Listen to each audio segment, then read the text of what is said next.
Men aren't intimidated by successful women. They're terrified of being exposed as mediocre. When women excel, it doesn't threaten attraction. It shatters their identity built on assumed superiority. They'll date her but sabotage her wins, support dreams but undermine achievements of intimidation. Story lets them play victim while avoiding the truth. It's not about her being too much, it's about him being too little for equality.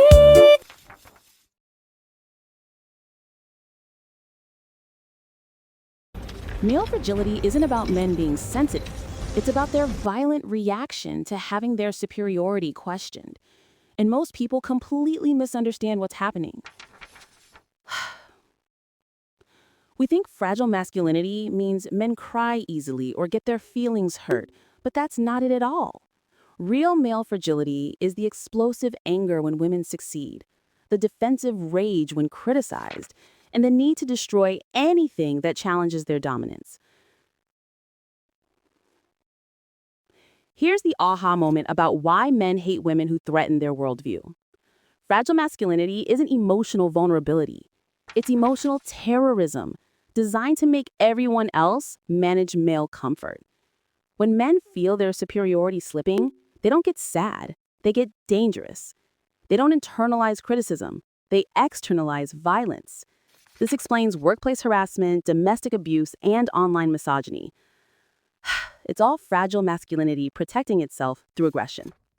The fragility isn't in their ability to handle emotions.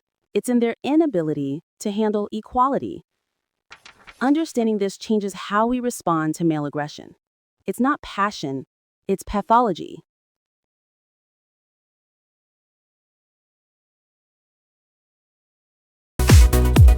Men who hate independent women need female validation to feel like real men.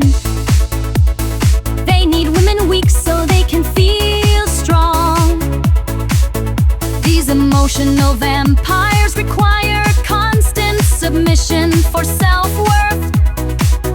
They want human security blankets, not partners. Independent women expose their emptiness. The hatred reveals traditional masculinity is just performance art hiding male insecurity.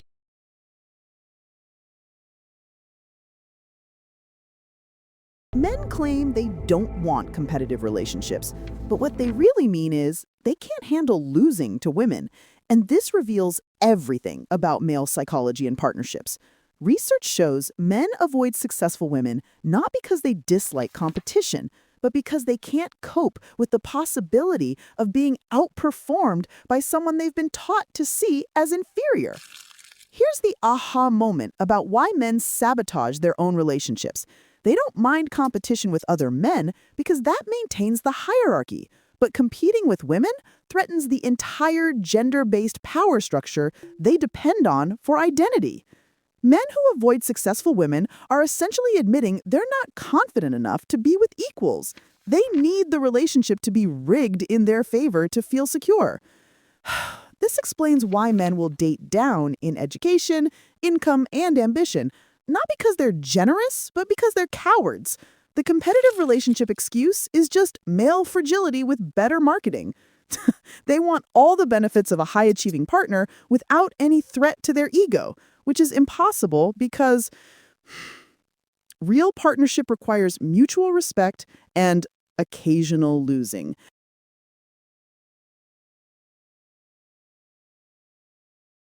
Men who are intimidated by strong women aren't looking for love.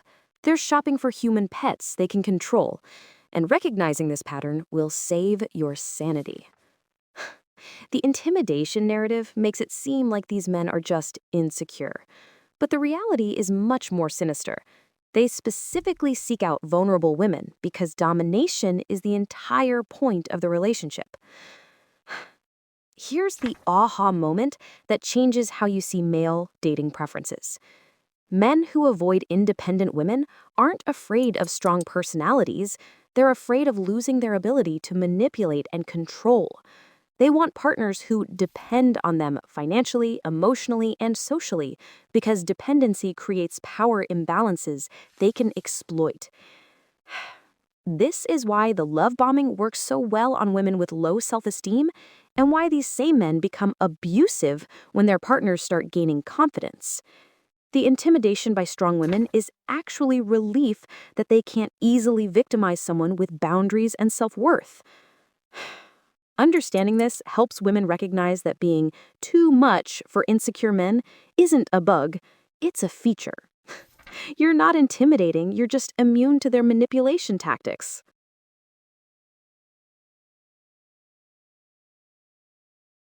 When men feel threatened by female success, they don't compete harder, they change the rules of the game. And this explains every workplace discrimination lawsuit ever filed. Society tells us threatened men will rise to the challenge, but research shows they actually engage in systematic sabotage to maintain their advantage. Here's the aha moment about male responses to female achievement. Instead of improving themselves when women outperform them, men will question the woman's methods, diminish her accomplishments, or create new criteria that favor male traits. This is why women have to be twice as good to get half the recognition.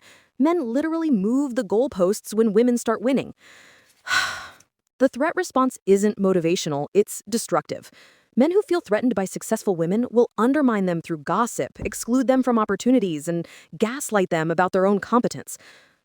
This pattern explains why industries become more hostile as women enter them and why glass ceilings exist in every field. The threat isn't about competition. It's about the possibility that women might prove male superiority was always a myth. Understanding this helps women recognize that male hostility to their success isn't personal, it's systematic.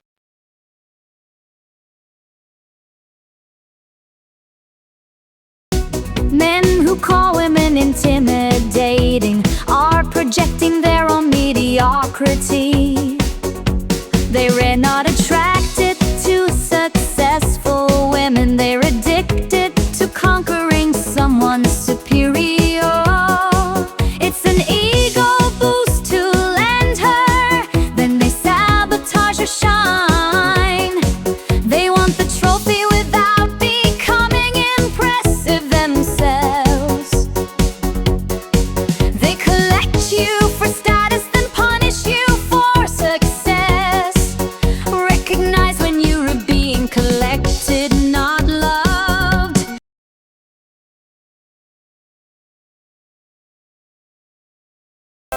Men believe they were naturally superior to women, so female excellence feels like a glitch that must be corrected. Society convinced them male dominance is biological fact, not social construction. When women outperform them, it creates existential crisis. They'll call female success luck or quotas rather than admit equal capability. Male mediocrity feels like natural order. Women's success proves their revenges came from privilege, not ability.